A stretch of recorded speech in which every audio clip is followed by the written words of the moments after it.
On March the 9th, to my absolute horror and to the horror of many Aucklanders, many people around New Zealand in fact, some very beautiful and very precious taonga, treasures of trees, were brutally felled in Canal Road in Avondale, in Tamaki Makaurau, Auckland. And they were felled to make way for sterile, and I'm reading this off my sheet, I wrote this with explicit intention. They were felled to make way for sterile, tree-raping developers to build yet more concrete temples to their insatiable greed in this overheated housing market which is burning us all. And I really mean that. The greed of some of these developers is insatiable. Trees have to go so that they can put more of their concrete temples up. If I sound angry, and I am, and there are so many of us who are furious that the Mayor of Auckland, Phil Goff, never lifted a finger to save these trees, my anger, and behind it my sadness and my hurt about these beautiful cathedrals of trees that are now gone, it is nothing compared with the anger and the hurt and the sacrifice of the two visitors we have today in this interview. A very warm welcome today to two Auckland heroes, Zane Wedding and Steve Abel. Kia ora. Kia ora. Zane, I want to start with you. You are a hero. Your arm was broken in trying to protect the trees. Could you hold it up, please? Yeah, badly broken by police who were protecting the greedy developers. We're going to come to that later. That alone is disgusting to me. The police, you pay, your money pays for their salaries, your taxes. So why do they always protect developers? That's a question for later. Give us the background to the Canal Road trees when you first knew what was happening and a summary of what was going on. So I came to find out about Canal Road. I knew of the stand of trees. I've known of that stand of trees for a long time. They're a precious taonga to Auckland. I came to find out that they were in danger in December of 2019. I'm going to stop you there. Maybe we describe the trees. Why are they taonga? Because people go, they're just trees, they can be replanted. Why? Let's start with that. It's the rarity and the diversity of the species, but it's also the mātauranga, the knowledge that they represent and the history that they represent. These trees were planted by a tree lover who was a woodwork teacher a century ago. Maire, mātai, rewa rewa, all of these trees he saw for their woodworking properties. Unwittingly, 100 years later, they actually represent something that is incredibly sacred in New Zealand, which is the mātauranga of Te Ao Māori. So we were able, and I am able, 100 years after they were planted, to teach about what these represented to a lost history in New Zealand. And to know now that that is gone from Auckland, it is incredibly tragic. The mātauranga, explain that word. What a beautiful word. So that represents like the knowledge that they hold. For instance, the maire there were two, the last two in Tamaki Makaurau. And maire is the tree that when Tāne Mahuta separated Papatuanuku and Ranginui, he placed maire at the crotch of Ranginui to hold up the sky. So Ranginui is the Sky Father. He's held up by that very tree. And it is the last one left in Tamaki Makaurau. If I want to teach my tauira, my young students about this, I teach about arboriculture. If I want to teach them that mātauranga, that is the only tree in Tamaki Makaurau. Now I have to teach them from a book or from an internet, and that just does not have the same connection. When I had taken my students to see this tree, they held it. They would put it in their hands because maire is rangatira rākau. It is the most special wood. It would be used for taiaha that only chiefs could hold. It is the only maire that I'd ever touched. It is the only maire that any of my students had ever touched. Oh, and it is lost forever to Tamaki Makaurau, and it's heartbreaking. It is truly heartbreaking. What happened to that tree? Did you manage to rescue it at least for carving or? That's probably one of the biggest losses that remains on the site, is that the rākau, the wood itself, still remains there. We're unable to capture it, and we're unable to use it for the purpose that originally Walter Burgess saw these trees, as woodworking taonga, something that was being lost. When he planted these trees across Auckland, we were planting exotics in great numbers, but he had the vision to understand what native rākau represented. And now that wood just lays there, and it is heartbreaking to everyone because it needs to be used. It is the last maere of Tāmaki Makaurau, that wood should be a taiaha, a tohu, a symbol for tree protection for the future. Phil Goff, you have got to listen to these people. You have got to listen to their cry for help.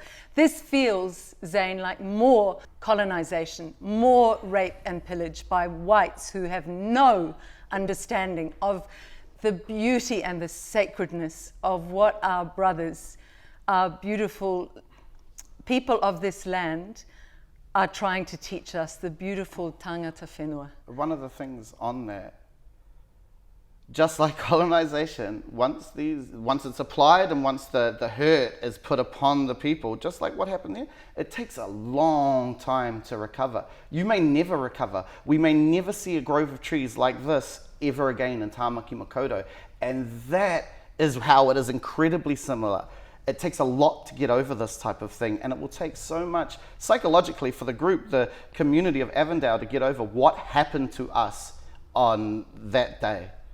March the 9th, 2021. Steve, from a Pākehā perspective, but someone who also climbed the trees like Zane, and you spent time up there, didn't you? How did you feel emotionally about this, and what got you involved emotionally? I was introduced to the Canal Road Trees by a guy called Mark Lockhart, who was from the Tree Council. He alerted us to the fact that the property had been sold to the developer and they were likely to be cut down. I visited there for the first time in the first lockdown with my son, coming back from his mum's house, and we stopped off there, and it absolutely blew my mind when I saw what was there. This, as Zane so articulately expressed, this incredible, unprecedented stand of exclusively native trees, magnificent specimens in the heart of Avondale, in a small contained area.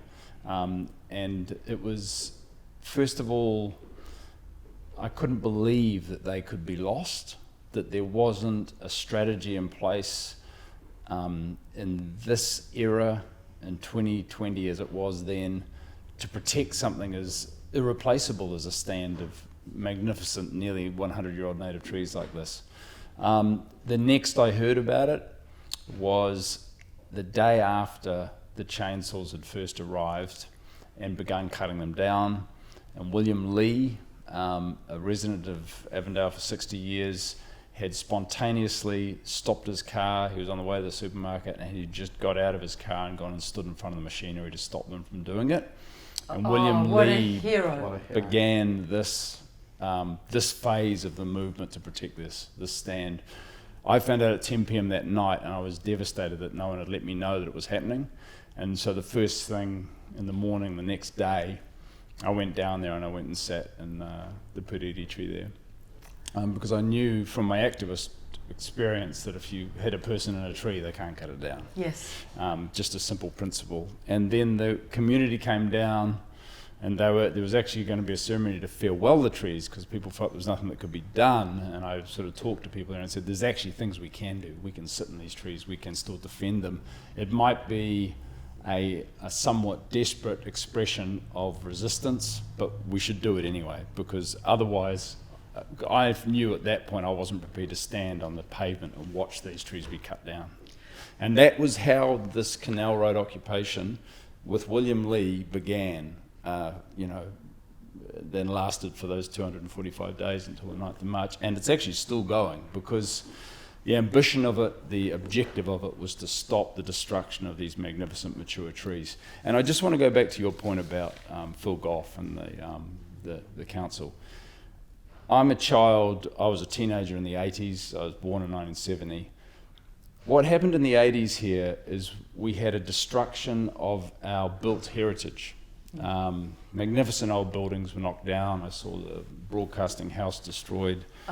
We saw Her Majesty's Theatre. We saw this phase where we allowed the greed of the developer to determine the shape and the design of our city. And the future of our city. And the future of our city. We are in that phase again right now. We have the rule of the speculator and the developer. We do not have actual effective planning.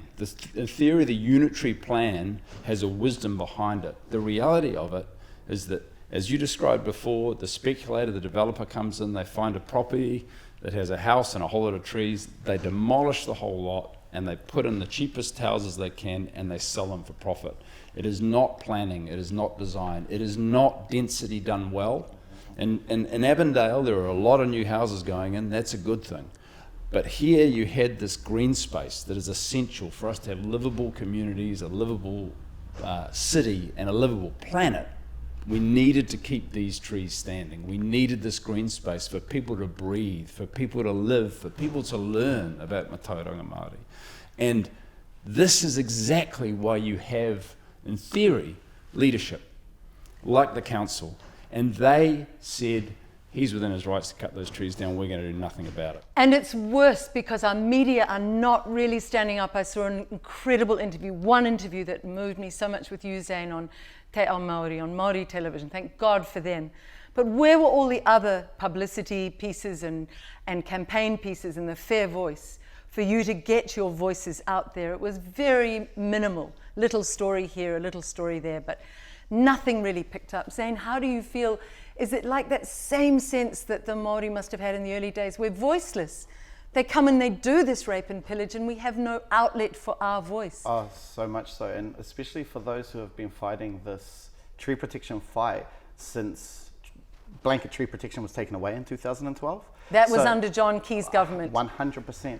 And so we have been fighting and watching the decimation of Auckland's urban ngahere every year, and actually Canal Road became that catalyst that kind of pushed this forward, but we have been fighting and voiceless for years. Voiceless. 100%. As the most beautiful Pohutukawa and Puriri, I see them coming down. I cry every time. They are such treasures. How do we change this, Zane? We will talk more about what's happened. I want to talk about the horrors of the police, but I want to get straight into where to from here. Because people watching this who are angry, how do they get involved? Where can they contribute? I want to. So obviously, saveourtrees.nz is the best place for you to contact us. That's all one word, saveourtrees.nz, all right? Yep. And contribute money? Well, you can, or you can just contribute time. But one of the biggest things that you can do to help is just look out your window and recognize those trees which you're looking at, that you love the tui that flies in that tree. Recognize that tree as a taonga to your neighborhood and protect it. Do not allow people to just come and cut down your neighborhood around you, your beautiful, because once you actually stand up for what you believe in, then we will get change. Slowly moves the wheel of change, but it is leveraged by the weight of good people. And so that's all I'm trying to be. I'm just trying to be someone who leans on that lever and gets this wheel to turn. And I just want other people to hang on the end of that lever with us. There is not a person in Tāmaki Makaurau who hasn't looked out their window and seen a tree that they love come down. And one of the biggest things when it comes to Matauranga Māori, that is one thing. But you do not connect with nature unless you have trees outside your house and birds flying in them, flying from tree to tree. That is how we organically stave off climate change, by helping people connect with nature. If we do not have trees in our neighborhoods, we will not find that way forward. And that's why we have to build beautifully. Yes, we need houses, but we also need trees. They have to coexist together. And we have these forms of protection that have been taken away from us really quickly, and they need to be reinstated just as quickly. At the council level, that scheduling and ensuring that our SEAs, our significant ecological areas, the rules are upheld there. The scheduling of trees like Big Mac that was out there and has been removed, those schedulings must be protected. And they must be reenacted. When you look at some of the trees that are waiting to be scheduled, we have a rata sitting in the North Shore that is one of the rarest trees on earth. There are only less than 40 of them in the wild. We have one in the North Shore and it's unprotected. On a private property? On a private property. Oh my God. It has a private owner who wants it to be scheduled. He is willing to even pay for it to be scheduled. The only thing that doesn't allow that tree to be protected is Phil Goff. It's David Parker. Those are the people who need to actually be these visionary leaders that we need in this country. We all know where New Zealand is heading at the moment.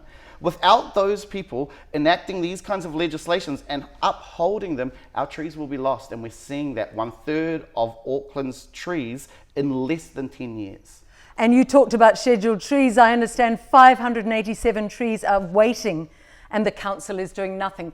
587 trees waiting to be scheduled and Gough is doing nothing. We have to have new leadership. We have to get in visionary leaders, don't we? No, actually, Zane, I'm going to throw that to you. Why don't you stand up and be a leader? You are someone who, when I saw what you were doing, both of you, but Zane, your passion and your commitment, I thought when that man dies, he can say, I don't care what else I did in life. I stood up for my principles. And why is Gough going with the moneyed people and bending the knee and allowing them to ride roughshod over him? He is not being an inspired leader. And I will remember him as non-inspired. And I can't forgive him for those trees going. We need new leadership, don't we? 100%. And I spoke at the council the day after with a broken arm, no cast on it. But I went in to speak to Phil Gough and he wouldn't even look at me while I spoke. Well, it's time he gets out of politics.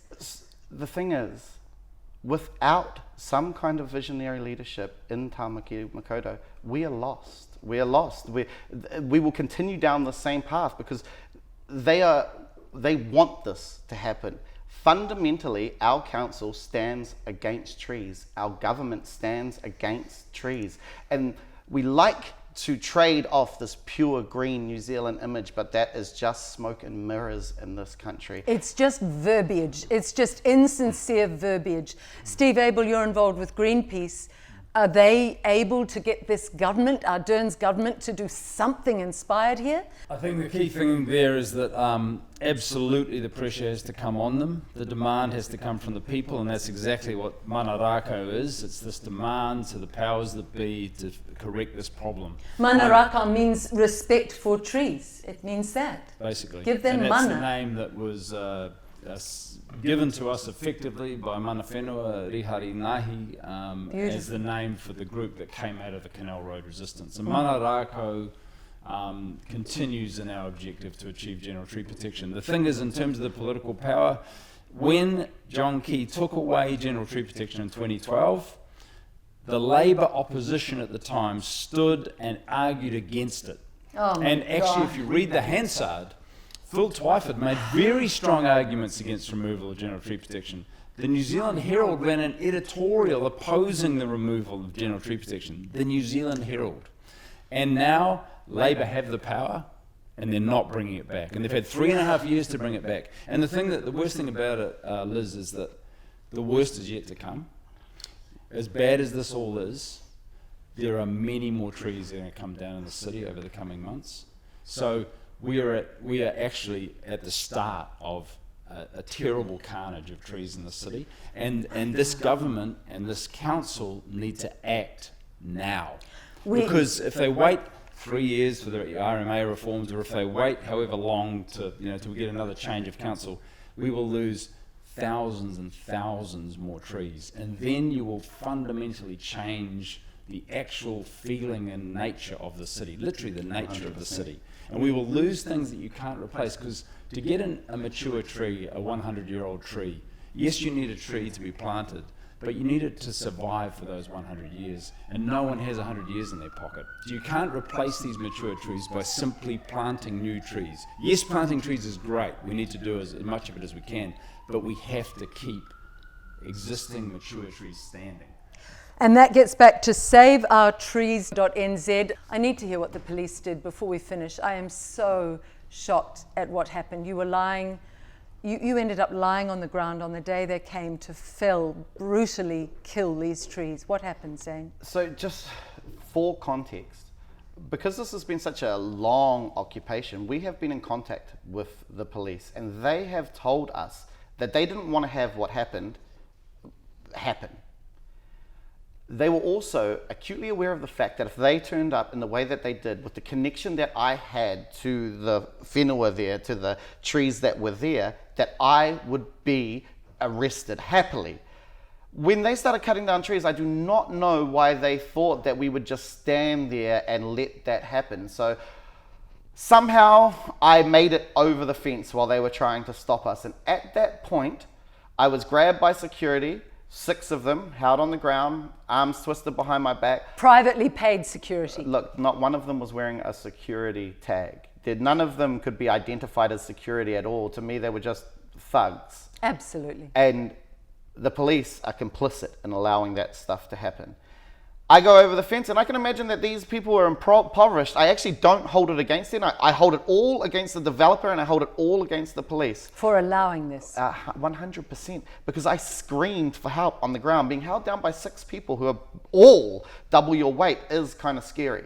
They broke my wrist behind my back. They punched me in the back of the head. They kneed me. I screamed towards the police. One of them turned around, looked at me, and then turned a blind eye. They turned straight back. When I was brought to my feet, I could barely breathe. My hand was twisted behind my arm, and I was told by security, tell them to calm down. They'll listen to you, tell them to calm down. They twisted my broken arm behind my back in order for me to get the crowd to calm down, and I get charged with disorderly conduct. I was able to control the crowd, but that's disorderly. I don't understand any of this.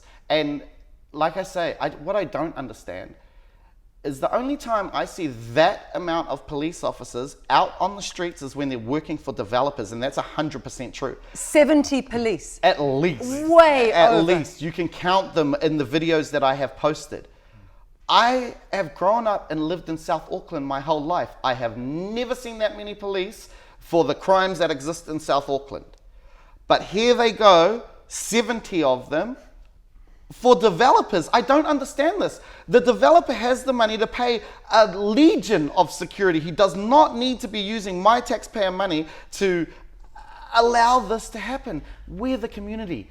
Why are the police being used to move in that way? And just on that, there was a Rahui Aukati on this site. And if you're Māori, that is your heritage, that is your tikanga, that is your law. To send police to willfully go against a Rahui Aukati, who are tangata whenua, that is not right to me. They should be allowed to maintain their cultural integrity and still be a police officer. And I approached police officers about this to say, hey, do you feel right about moving against a Rahui, against your tikanga? None of them could talk to me then, but when I was taken to the police station, they told me, I didn't even know about the Rahui. And explain that for people who don't know the Rahui. A Rahui Aukati means that people can still... A Rahui itself would mean no one can go ban. onto it, a ban. But a Rahui Aukati means that only kaitiaki, only those who are the going elders. To... Well, no, the people who will care for that land. The guardian. Right. Kaitiaki means to care for it. So those of us who are there with the intention of caring for it, to not harm anything, we're allowed on there. But if you come with the intention of harming those rākau, which every single person who stood on that side of the fence was doing, the police included, you are moving against tikanga Māori. An aukati, to go against that, is tapu. And what falls upon those who break tapu, I don't control, and I would not like to have a makatu fall upon me, a curse fall upon me in that way, and I wouldn't want that to happen to any of my Māori brethren or Polynesian brethren or anyone who is in that police force. It's not fair. Zane, there is a fairness to it. If they chose to look away, there is a betrayal, and if they chose to be a part of ignoring that which demands respect in our society, they need to learn. And if you were part of the police force that day or any of those security guards, you really need to stop protecting the developers. Phil Goff, will you listen? Jacinda Ardern, will you listen? We need our trees. I salute you both. I salute all the tree protectors. We will follow this up on 13th Floor. It has been in all my years of broadcasting, one of the most powerfully moving korero interviews I've ever done. I thank you both. And let's save our trees.